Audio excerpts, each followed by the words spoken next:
हाँ जी, राम राम।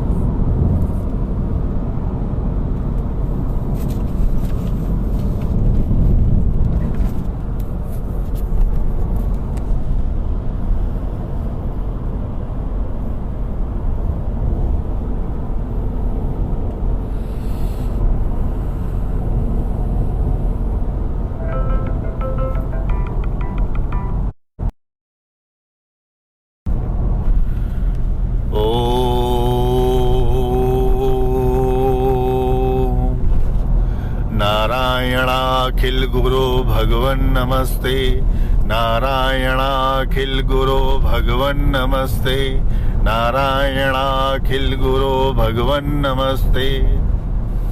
आज अत्यंत आस्था, विश्वास और आह्लाद पूर्वक आप सबने मुझे अपने बीच आमंत्रित किया।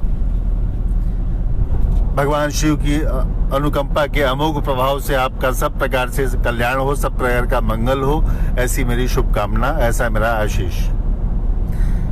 सज्जनों, आज का विषय है स्वदेशी। हम सभी एक प्राय संकल्प करते हैं, उस संकल्प में बोलते हैं जम्बू द्वीपे भारतवर्षे भरतखंडे,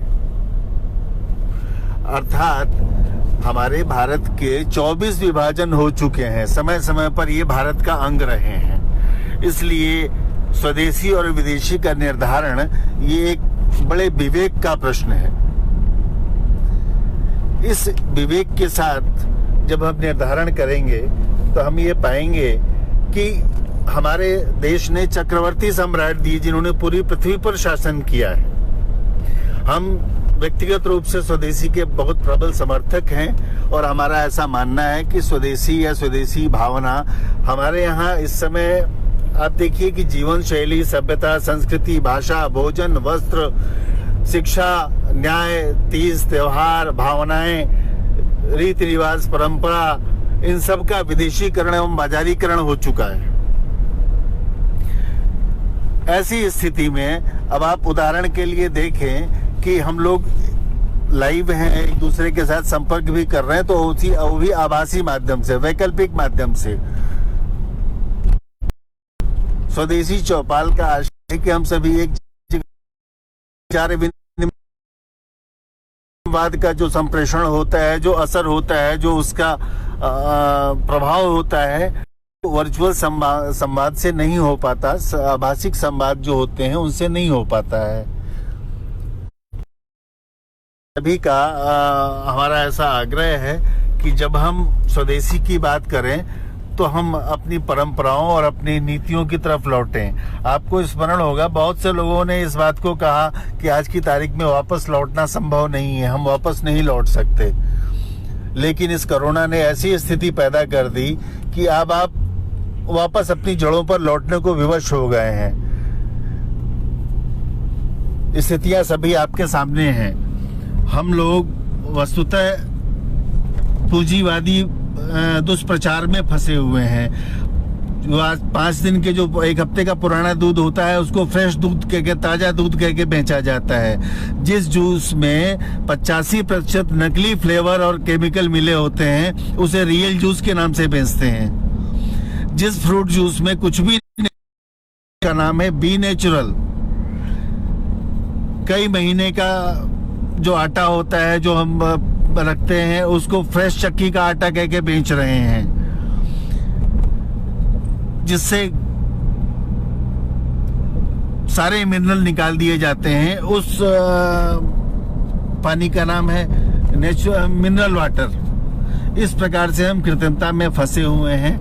हमें मूल रूप से हमारी संस्कृति वो 1,97,29,118 वर्षों की, 1,97,29,118 वर्षों की हमारी संस्कृति है।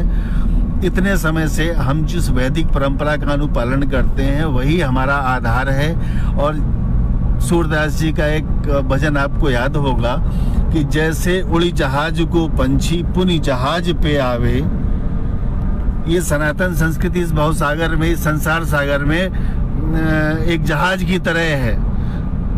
इस पर जो बैठा हुआ है इससे उड़ के कहीं भी जाएगा तो उसको कहीं आश्रय नहीं मिलेगा, वापस लौट के इसी सनातन संस्कृति की जहाज पे आना पड़ेगा। इसलिए स्वदेशी होने के पूर्व आप अपनी परंपरा, अपनी नैतिकता, अपनी जो हमारी वैदिक परंपरा है उसका अनुपालन करें। जो हमारे यहाँ शुचिता थी, जो पवित्रता थी, उसे छुआछूत कह के अंग्रेजों ने इस देश में महामारी का प्रकोप फैलाया। उसके पूर्व कभी महामारी इस देश में नहीं आती थी। तो आशय सिर्फ इतना सा है कि जैसे जैसे हम अपनी परंपराओं की ओर लौटेंगे वैसे ही हम सुरक्षित रहेंगे, उतना ही आधारभूत रहेगा। विकल्प हमेशा से कमजोर होता है। विकल्प की तलाश न करें। जो हमारी परंपराएं बताई गई हैं, जो हमको नीति नियम बताए गए हैं, अब आप जिस संस्कृति को के आप हैं, सनातन संस्कृति हमारी है।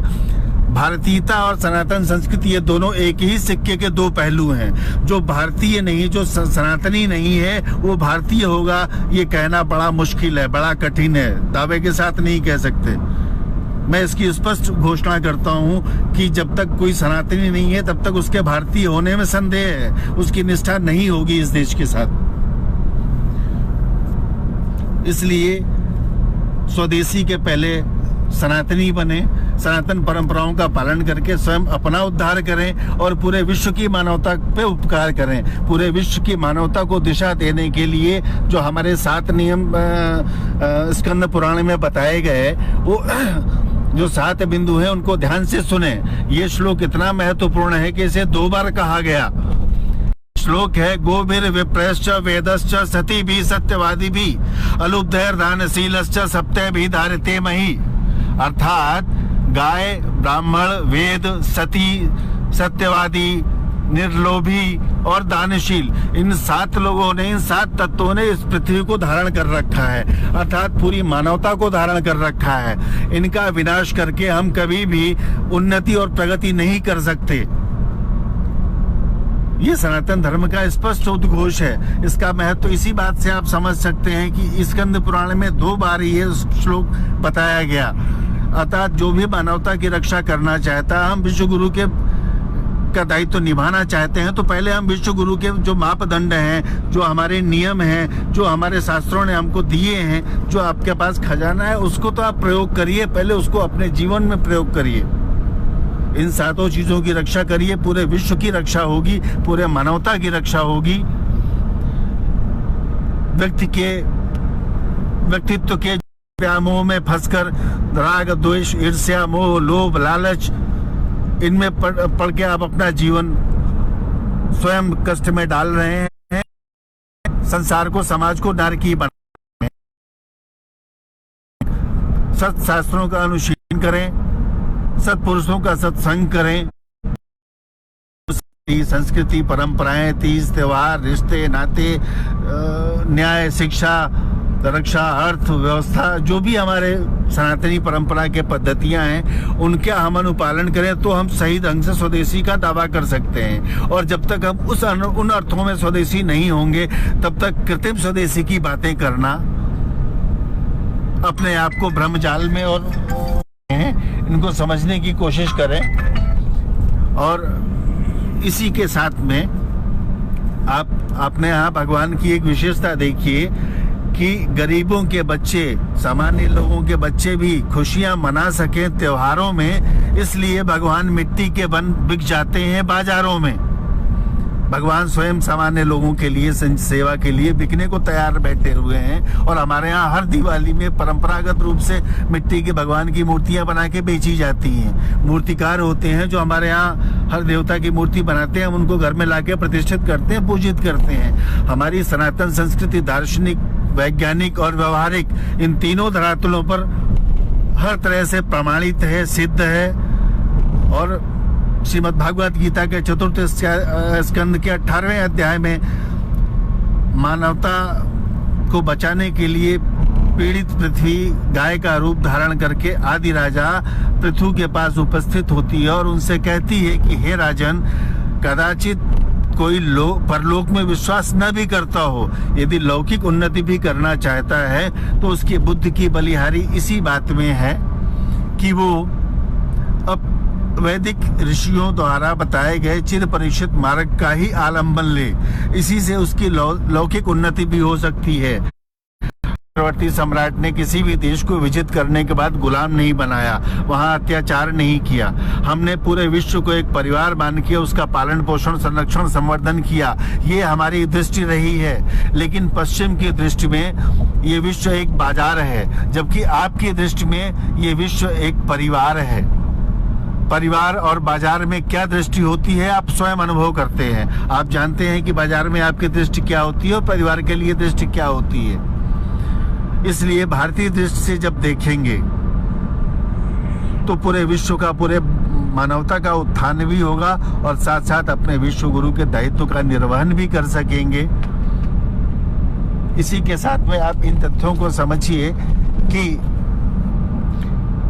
समय और संसाधन बचाने के लिए हमारे यहाँ जो अमोघ संतुलन की शिक्षा, रक्षा, अर्थ और सेवा, ये जो जीवन के 4 विभाग हैं, इन चारों विभागों में एक संतुलन स्थापित करने के लिए हमारे वैदिक महर्षियों ने वर्णाश्रम धर्म की व्यवस्था संचालित की थी इस देश में।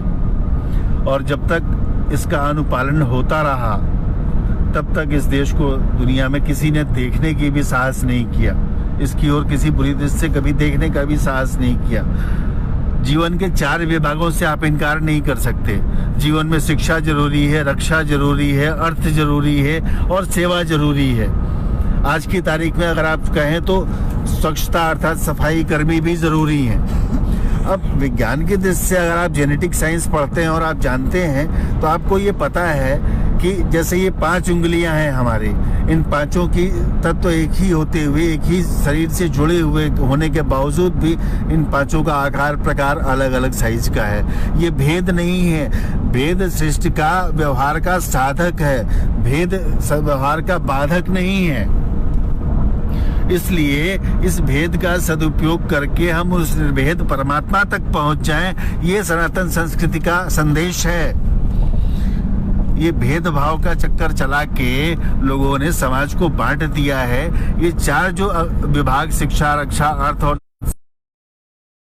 जीवन के, इससे आप इनकार नहीं कर सकते। चाहे वैदिक हो, चाहे अवैदिक हो, चाहे आस्तिक हो, चाहे नास्तिक, हिंदू हो, चाहे मुस्लिम हो, दुनिया का कोई भी मनुष्य हो, कोई भी व्यक्ति हो, कोई भी समाज हो, कोई भी देश हो, इन 4 चीजों की आवश्यकता तो सभी को पड़ेगी।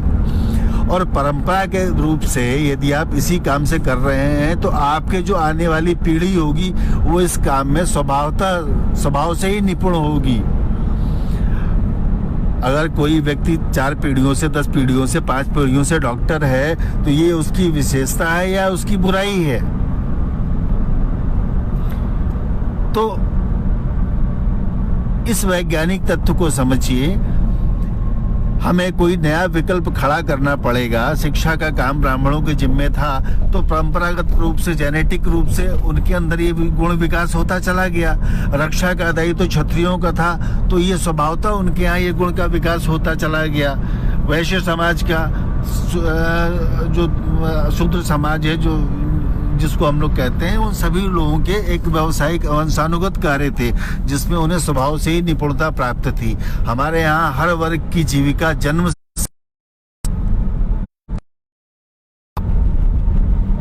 लेकिन अब जो व्यवस्था चल रही है उसके कारण हर व्यक्ति की आजीविका हो गई है, अनसिक्योर्ड हो गई है। उस कारण व्यक्ति का चित्त, मन व्याकुल है, स्थिर नहीं है। जब तक हम अपनी सनातन परंपरा के अनुसार अपनी अप्रोच, अपनी सोच, अपनी पहुंच नहीं रखेंगे तब तक हम इसी तरह से मृग मरीचिका में भटकते रहेंगे। पश्चिम की दृष्टि में विश्व बाजार है और बाजार की दृष्टि से सारी नीतियां बनाई जाती हैं। उनके यहाँ जो कर्म संकरता और वर्ण संकरता का डेवलपमेंट किया गया विकास के नाम पे, वो हमारे यहाँ विनाश का कारण है। जब तक आप इस मूल तथ्यों को तो वैज्ञानिक रूप से नहीं समझेंगे, आप बैठ के सत्संग नहीं करेंगे, ये लाइव परफॉर्मेंस का सब्जेक्ट नहीं है। सरकार बहुत तरह से प्रयास कर रही है। हम सभी सुधीजन, सभी लोग जो इससे चिंतित हैं, वो सभी लोग अपने अपने स्तर पर प्रयास कर रहे हैं, लेकिन समग्रता में हमें इन सारे विषयों को सोचना होगा। हमें पश्चिम की दृष्टि से बच के अपनी दृष्टि विकसित करनी होगी, अपनी परंपरा को अपनाना होगा। उसके बाद ही आप निश्चित रूप से विश्व का मार्गदर्शन कर सकेंगे और अपने दायित्व को निभाने में सक्षम होंगे। इसलिए अपनी जड़ों की ओर लौटिए। ये जो महामारी रूप से अभी फैलाई, जिसके बारे में हम सभी हैं, इसने अपनी मूल जड़ों की ओर लौटने पर विवश कर दिया है। इस समय जो दुर्दशा हो रही है, मेरा ऐसा आग्रह है कि ऐसे समय में धैर्य और संयम का परिचय दें। जो समाज के हित के लिए नियम कानून बनाए जा रहे हैं, उनका अनुपालन करें। सत्ता में प्रशासन से जुड़े हुए लोगों का भरपूर सहयोग करें और अपनी सोच, अपनी व्यक्तिगत सोच विकसित करें। और इस तरह का एक कार्यक्रम, चौपाल का नाम फिर व्यवहारिक रूप से चौपाल ही रखिए। किसी गांव में, कहीं सुदूर प्रांत में, जहां भी आपकी सुविधा लगे, जहां भी आपको अनुकूल लगे, वहां पर आप मुझे आमंत्रित करिए। मैं सहर्ष आपको इस मंच से सहमति देता हूं कि मैं आपके बीच में आऊंगा, इसके ऊपर संवाद करूंगा और आप लोगों को जहां जैसी आवश्यकता होगी वैसा मार्गदर्शन, जो ईश्वर ने जो योग्यता, जो क्षमता मुझे प्रदान की है, मैं सनातन धर्म के नियमों और मार्गदर्शक करूंगा। इन्हीं शब्दों के साथ आप सबका बहुत बहुत धन्यवाद, बहुत बहुत आशीर्वाद।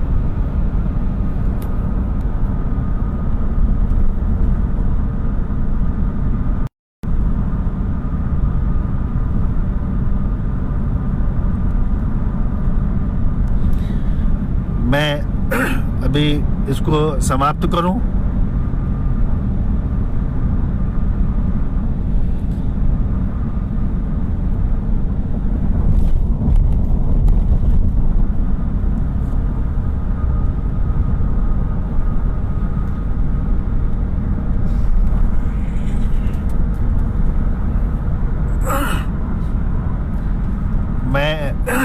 आज 90 दिनों के बाद किसी आवश्यक कार्य से निकला हूँ। मैं यात्रा में हूँ। आवाज़ भी आप लोगों को बाधा पड़ सकती है, आवाज़ में भी। मैं आपको लाइव दिख रहा होगा, मैं यात्रा में चल रहा हूँ।